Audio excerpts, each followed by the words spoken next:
Fatima,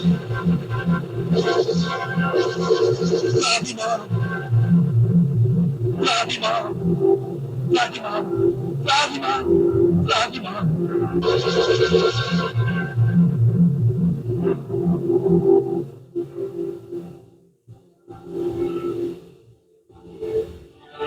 क्षमा करो प्रभु, मेरे अवगुण क्षमा करो।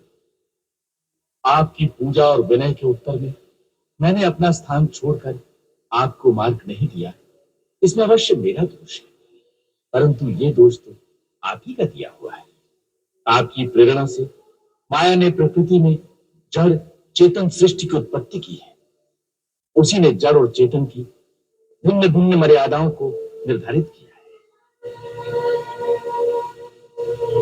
प्रभु, हम पांच तत्व अर्थात आकाश, धरती, अग्नि, वायु और जल इस सृष्टि के मुख्य आधार हैं। इन पांचों के गुण, स्वभाव और मर्यादाएं आपकी स्वीकृति से ही निश्चित की गई है। मुझमें सहस्त्रों तरंगे उठती हैं, परंतु मैं कभी अपने तत्व की मर्यादा का उल्लंघन नहीं करता। मेरा स्वभाव अक्षुब्ध है, परंतु आज आपके बाण ने मुझे क्षुब्ध कर दिया। जल यदि अपनी मर्यादा को भंग करेगा तो आपकी आज्ञा का उल्लंघन होगा। आप तो सर्व समर्थ स्वामी हैं। आपको बाण चलाने की आवश्यकता भी नहीं। आपकी इच्छा मात्र से ही मैं सूख जाऊंगा और आपकी सेना मुझे पार कर जाएगी। परंतु भगवान, उससे मेरा मान और मेरी मर्यादा दोनों भंग हो जाएंगे।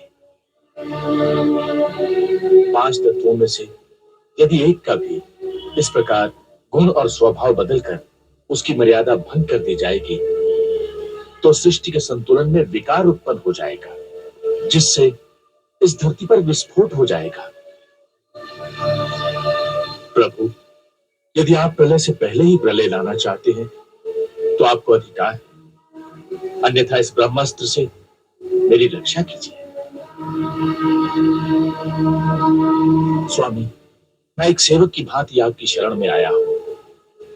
जैसा उचित समझे आज्ञा दे, मैं वही करूंगा। मेरी रक्षा करो अथवा दंड दो। हमें तुम्हारे वचनों से संतोष हुआ। हम तुम्हारी मर्यादा भंग नहीं करेंगे, परंतु हमें वो उपाय बताओ जिससे हमारी सेना भी उस पार उतर जाए और सागर की मर्यादा भी रहे। नाथ, इसका उपाय तो बहुत सहज है।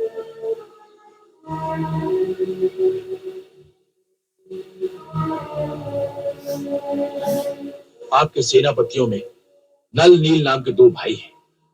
बाल्यकाल में वो बड़े शरारती बालक थे। वो ऋषियों का सामान उठाकर नदी में फेंक आते थे, जिससे दुखी होकर एक बार एक सिद्ध ऋषि ने उन्हें श्राप दिया कि वो अपने हाथ से जो कुछ भी सामान उठाकर पानी में फेंकेंगे वो कभी डूबेगा नहीं। आज वही श्राप आपके काम आएगा। नल विश्वकर्मा का औरस पुत्र है। इसे शिल्प कला भी आती है।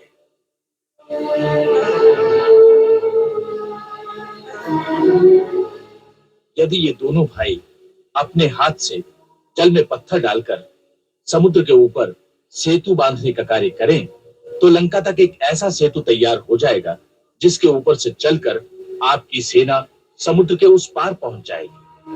मैं वचन देता हूं कि इनके डाले हुए पत्थरों को और उनसे निर्मित सेतु को स्वयं भी धारण करके सेतु बंधन में स्वयं इनकी सहायता करूंगा।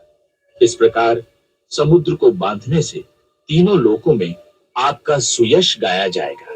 कुछ विद्वान ऋषियों और पुरोहितों को बुलवाने का प्रबंध करें, जो शास्त्रोक्त विधि से यहाँ शिवलिंग की स्थापना और उनकी विधिवत पूजा करें।